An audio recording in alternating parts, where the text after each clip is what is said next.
Hello friends, welcome back to Revani E classes. स्वागत है आप सभी का एक बार फिर से रेवानी ई क्लासेस पर। तो दोस्तों, अपना टॉपिक मेंस्ट्रुएशन चल रहा था और कल मैंने आपको बताया था कि मेंस्ट्रुएशन पूरा अपन ने कंप्लीट कर लिया है। तो देखिए, आज की क्लास में कुछ इंपॉर्टेंट जो इसके फॉर्मूलाज हैं, यानी कि देखिए ऑल फॉर्मूला रिवीजन, जैसा कि थंबनेल में भी लिखा हुआ है, जो जो अपन को फॉर्मूले काम में आए थे वो सभी आज एक साथ एक ही क्लास में देख लेंगे कि आपका एक बार फॉर्मूला रिवाइज हो जाए और सारे आपको एक ही क्लास में मिल जाए। ठीक है। और इसकी जो पीडीएफ फाइल है ना, वो मैं कमेंट में पिन कर दूंगा, उसको वहां से आप डाउनलोड कर लेना। जो भी सारे जो फॉर्मूलाज हैं वो सारे आपको एक साथ मिल जाएंगे। ठीक है, तो चलिए स्टार्ट करते हैं बिना किसी देरी के। अगर वीडियो अच्छा लगे तो लाइक करके इसे शेयर कीजिएगा, कमेंट करके बताइएगा कि आपको ये सेशन कैसा लगा। ठीक है, चलिए देखिए स्टार्ट करेंगे अपन आज का सेशन सबसे छोटे फॉर्मूले के साथ, जो कि होता है रेक्टेंगल का, यानी कि आयत का।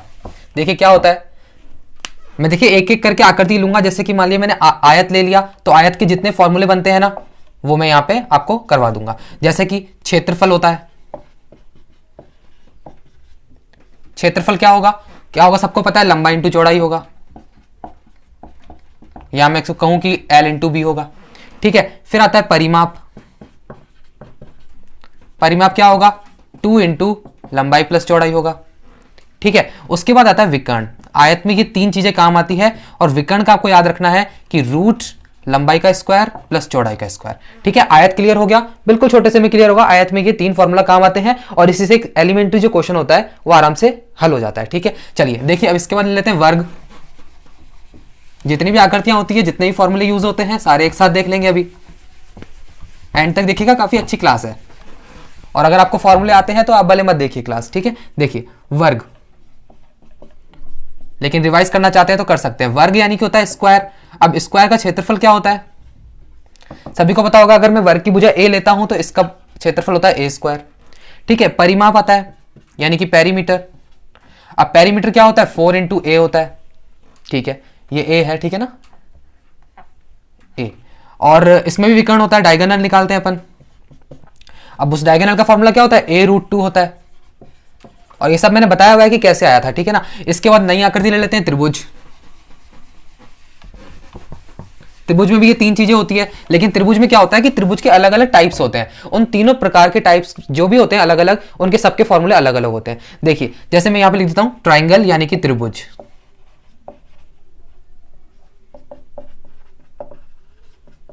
ट्राइंगल, देखिए ट्राइंगल में क्या होता है कि क्षेत्रफल अगर मैं निकालूं समकोण त्रिभुज का, यानी कि राइट एंगल ट्राइंगल का, समकोण यानी कि राइट एंगल ट्राइंगल, अगर इसके बारे में बात करूंगा तो इसका एरिया क्या होगा दोस्तों। एरिया क्या होता है राइट एंगल का, राइट एंगल ट्राइंगल का क्या होता है, 1/2 इंटू बेस इंटू हाइट। ये होता है राइट एंगल ट्राइंगल के लिए। ठीक है, तो एक तो हो गया राइट एंगल ट्राइंगल, ये देखिए राइट एंगल ट्राइंगल। उसके बाद अगला आता है क्या, स्केलिन ट्राइंगल, या उससे पहले मैं ले लूं आपका इक्विलेटरल ट्राइंगल। ठीक है, देखिए ट्राइंगल, यानी अगर इसको कहूं समबाहु त्रिभुज कहते हैं अपन हिंदी में। स्पेलिंग देख लेना, हो सकता है गलत हो, है ना, समबाहु त्रिभुज। अब इसके लिए एरिया क्या होता है, याद होगा सबने किया हुआ है, √3/4 ए स्क्वायर होता है। ठीक है, यानी कि देखिए समकोण त्रिभुज के लिए क्या लगाते हैं अपन, 1/2 बेस इंटू हाइट लगाते हैं, और इक्विलेटरल ट्राइंगल के लिए यानी कि समबाहु त्रिभुज के लिए √3/4 ए स्क्वायर लिखते हैं। ठीक है, कोई दिक्कत नहीं है। इसके बाद त्रिभुज का एक अलग से एक और टाइप होता है, स्केलिन ट्राइंगल, यानी कि विषमबाहु त्रिभुज। विषमबाहु त्रिभुज के फॉर्मूला क्या होता है, अब उसको अपन कौन से फॉर्मूले से करेंगे, उसको अपन करेंगे हीरोन के फॉर्मूले से। देखिए स्केलिन ट्राइंगल,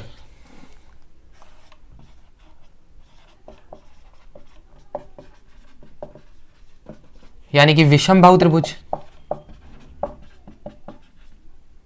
विषमबाहु त्रिभुज, इसके लिए एरिया क्या होता है, एरिया निकालने के लिए अपन क्या करेंगे, इसका एरिया होता है हीरोन के फॉर्मूले से। तो देखो रूट लगता है, यहां पे आता है s माइनस ए, s माइनस बी और s माइनस सी। ठीक है, अब आप कहेंगे ये s क्या है, वैसे सबको पता है, यहां पर s है a plus B plus C upon 2, यानी कि s को मैं कहूंगा अर्ध परिमाप। क्या होगा, अर्ध परिमाप। याद हो गया फॉर्मूला, कोई दिक्कत नहीं थी। विषमबाहु त्रिभुज के लिए अपन ये वाला लगा देंगे। अब एक टाइप और होता है ट्राइंगल में, यानी कि समद्विबाहु त्रिभुज। अब समद्विबाहु त्रिभुज के लिए भी आप ये वाला फॉर्मूला तो लगा सकते हैं, ठीक है। लेकिन अगर ये आपको लेंथी पड़े तो मैं एक छोटा सा फॉर्मूला और बता देता हूं, आपको पता होगा बहुत लोगों को, लेकिन एक छोटा सा फॉर्मूला है, उसको भी लिख लेना, आप नोट कर लेना।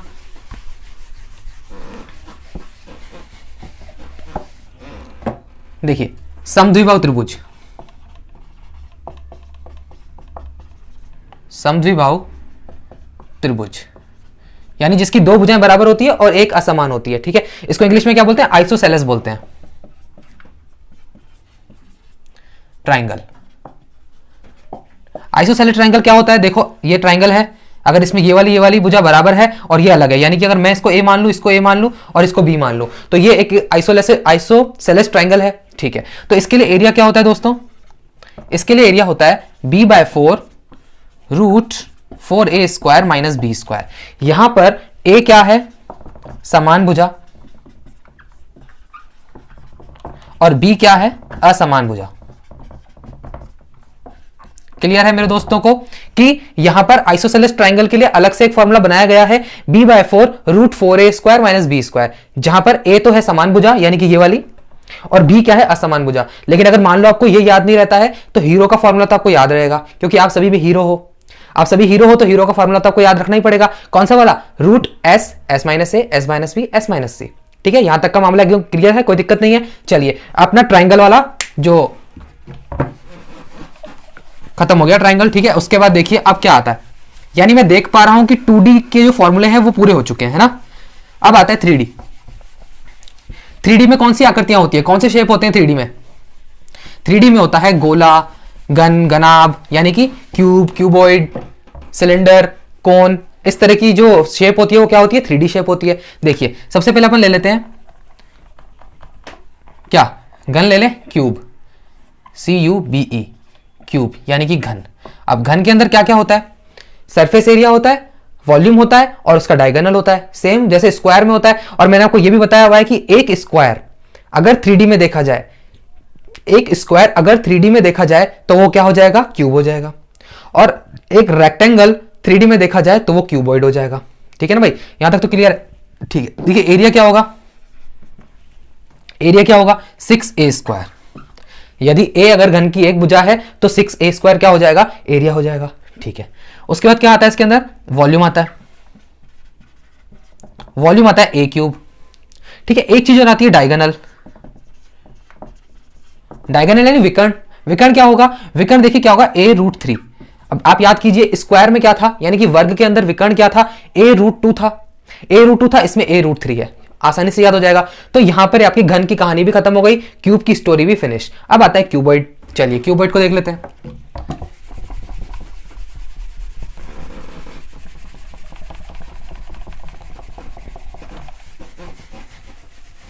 देखिए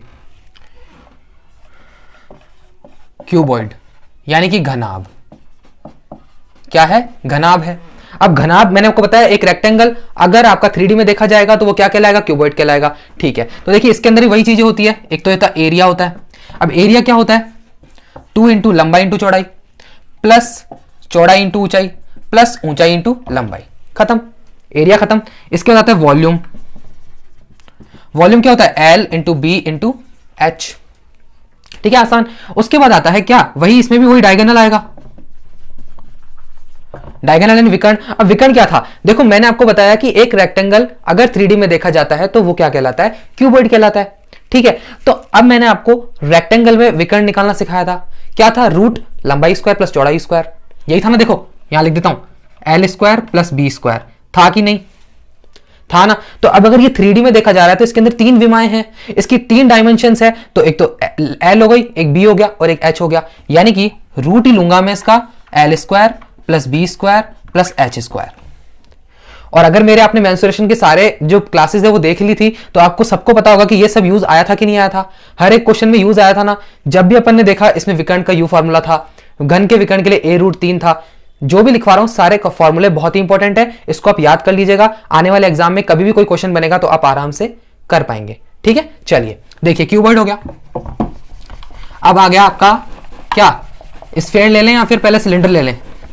चलिए सिलेंडर लेते हैं, ये मिट नहीं रहा यार।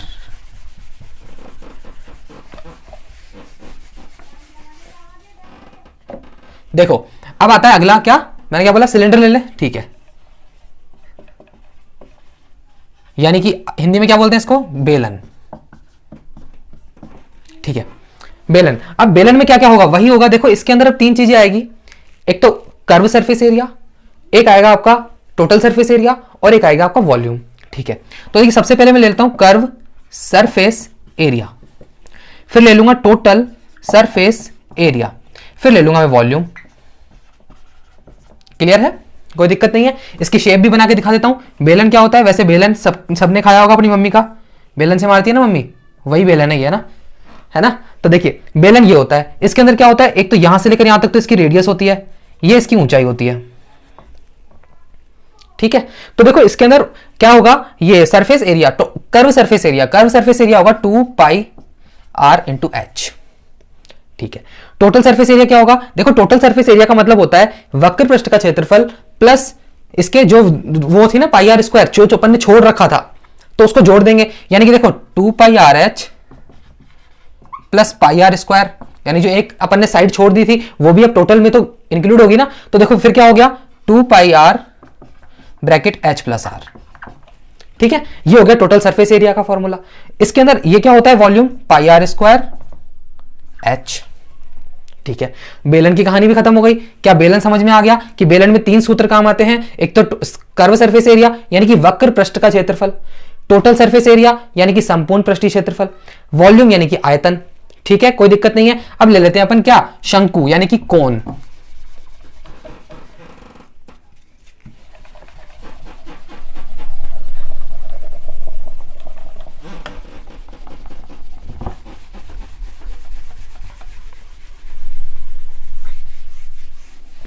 देखिए कौन क्या होगा, CONE, कौन, कौन बोले तो हिंदी में क्या बोलेंगे, शंकु।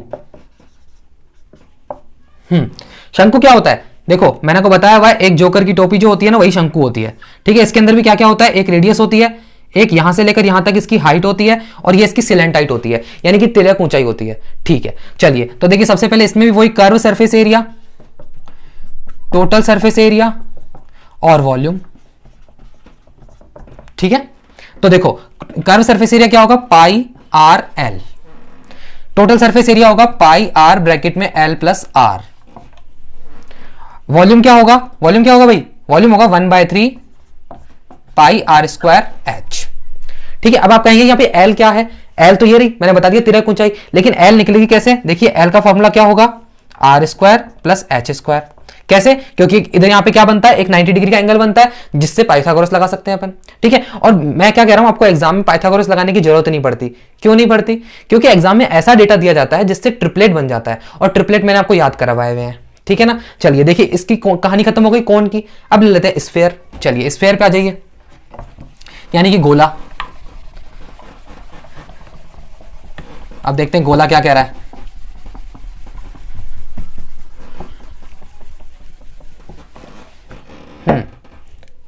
स्फेयर, गोला, गोला। अब गोले में क्या होगा, गोले में एक तो होगा इसका एरिया, यानी कि अगर मैं कहूं कि surface area, total surface area, ठीक है। और मैंने आपको एक चीज और बताई थी कि अगर गोले में आपको वक्र पृष्ठ का क्षेत्रफल यानी कि कर्व सरफेस एरिया भी बोलेगा ना अगर, तो उसको भी आप संपूर्ण पृष्ठीय क्षेत्रफल ही मानेंगे, ठीक है ना। यानी कि उसके अंदर वक्र कुछ नहीं होता है, जो वक्र होता है वही संपूर्ण होता है, क्योंकि गोला क्या होता है, एक बॉल होती है ना भाई, पूरा गोला है, ठीक है। तो इसका फॉर्मूला क्या होता है, 4 पाई आर स्क्वायर। और ये भी मैंने आपको बताया था कि एक गोले में 4 पाई आर स्क्वायर क्यों लिखते हैं, क्योंकि एक वृत्त का क्षेत्रफल होता है पाई आर स्क्वायर। भाई एक वृत्त होता है ना, यानी कि सर्कल, उसका होता है पाई आर स्क्वायर। तो इसमें कितने वृत्त होते हैं, 4 वृत्तों से एक गोला बनता है, यानी कि 4 सर्कल को अगर मिलाएंगे अपन तो एक स्फीयर बनेगा, ठीक है, बताया हुआ है। चलो अब एरिया आ गया, वॉल्यूम। वॉल्यूम क्या होता है, 4/3 पाई आर क्यूब। क्लियर, गोले की कहानी खत्म। अब ले लेते हैं अपन हेमीस्फीयर, यानी कि अर्धगोला, यहीं के यहीं ले लेते हैं, ठीक है, अर्धगोला। अर्धगोले में क्या होगा, देखो अर्धगोले में क्या होगा कि यहां पर 4 पाई आर स्क्वायर है, तो अपन 4 को हटा के 3 पाई आर स्क्वायर लिख देंगे। ये इसका हो जाएगा टोटल सरफेस एरिया। क्या हो जाएगा? टोटल सरफेस एरिया किसका? अर्धगोले का। अर्धगोला बोले तो आपके घर की कटोरी, यानी एक बाउल। ये रहा, एक बॉल को जब बीच में से काट दोगे, एक बॉल को बीच में से उड़ा दोगे, तो क्या बन जाएगा? वो एक अर्धगोला बन जाएगा। ठीक है, चलो, तो उसका टोटल सरफेस एरिया है आपका 3 पाई आर स्क्वायर, और वॉल्यूम क्या हो जाएगा? 4 को हटा के 2 लिख दो। चलिए, ये भी ठीक है, लेकिन इसके अंदर आपका कर्व सरफेस एरिया भी होता है। दोस्तों क्यों होता है? क्योंकि देखो, अपन ने जब एक गोले को बीच में से काट दिया, एक प्लेन बना दिया, तो उसके ऊपर ये वाला एरिया भी तो आ गया ना। आ गया कि नहीं आ गया? तो इसके लिए फॉर्मूला क्या होता है? 2 पाई आर स्क्वायर। समझ में आ गया? कोई दिक्कत है क्या? कि कर्व सरफेस एरिया हो गया 2 पाई आर स्क्वायर और संपूर्ण पृष्ठीय क्षेत्रफल हो गया 3 पाई आर स्क्वायर। कोई दिक्कत नहीं है, समझ में आ गया? तो आगे चलें। ये क्या है? हेमीस्फीयर, यानी कि अर्धगोला। पहले था गोला, अब अपन ने इसको कर दिया अर्धगोला। क्या है? टोटल सरफेस एरिया है 3 पाई आर स्क्वायर, वॉल्यूम है 2/3 पाई आर क्यूब, और कर्व सरफेस एरिया है 2 पाई आर स्क्वायर। गोले की कहानी खत्म, यानी अर्धगोला और गोला दोनों खत्म। अब आते हैं अपन किस पे? कुछ बच रहा है क्या? अब मेरे हिसाब से तो कुछ नहीं बच रहा। हाँ, वृत्त कर लेते हैं। वृत्त आपको सबको पता है यार। सर्कल क्या होता है? सर्कल भी एक 2D मॉडल होता है जो पीछे रह गया था अपना, है ना। सर्कल भी देख लो, देखो, ये होता है एक सर्कल, पता है आपको सबको, है ना। इसमें क्या होता है? ये इसका डायमीटर होता है, यानी यहां से लेकर यहां तक इसकी रेडियस होती है। ठीक है ना। तो इसमें क्या होता है भाई, मैं लिख देता हूं, यहाँ पे वृत्त पढ़ा रहे हैं, ठीक है ना। पढ़ा क्या रहे हैं? फॉर्मूला रिवाइज करवा रहे हैं आपका। सर्कल, तो सर्कल के अंदर क्या होता है? सर्कल के अंदर वही एक एरिया होता होगा, एरिया पाई आर स्क्वायर, बचपन से याद है सबको। पेरीमीटर यानी कि परिमाप, वो क्या होता है? 2 पाई आर होता है।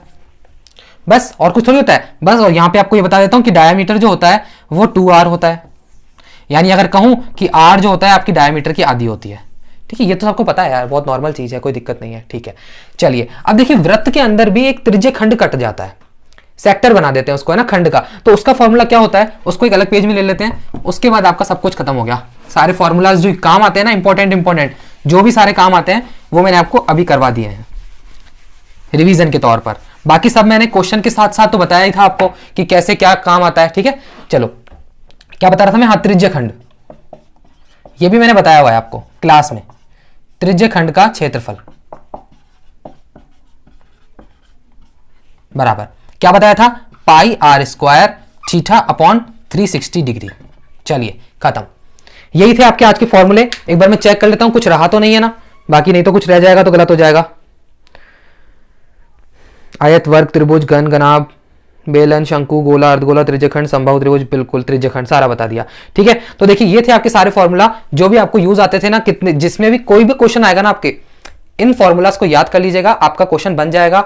99% है कि बन जाएगा, बाकी 1% आपकी किस्मत है। आप प्रैक्टिस ज्यादा से ज्यादा कीजिए, जो मैंने क्लासेस दी थी उसको बार बार देखिए। ठीक है, आपको समझ में आ जाएगा। और आपके पास कोई बुक हो तो उससे भी आप प्रैक्टिस कर सकते हैं, देखिएगा आपको आराम से क्वेश्चन बनेंगे आपके। ठीक है, तो चलिए, मिलते हैं अगले सेशन में नए टॉपिक के साथ। मैं देख लूंगा नया टॉपिक कौन सा लेना है। मैंने जो कम्युनिटी पेस्ट की थी उसमें बहुत सारे अलग अलग टॉपिक के नाम आ रहे हैं, एक भी टॉपिक की मेजोरिटी नहीं है, तो मैं अपने हिसाब से देख लूंगा कि नया टॉपिक मैं कौन सा ले रहा हूं। ठीक है, तो चलिए, मिलते हैं अगले सेशन में। वीडियो अच्छा लगा हो तो लाइक करके इसे शेयर कीजिएगा, सब्सक्राइब नहीं किया हो तो सब्सक्राइब कर लीजिएगा। चलिए, मिलते हैं अगले सेशन में। Till then, take care, bye bye, thank you so much, love you all.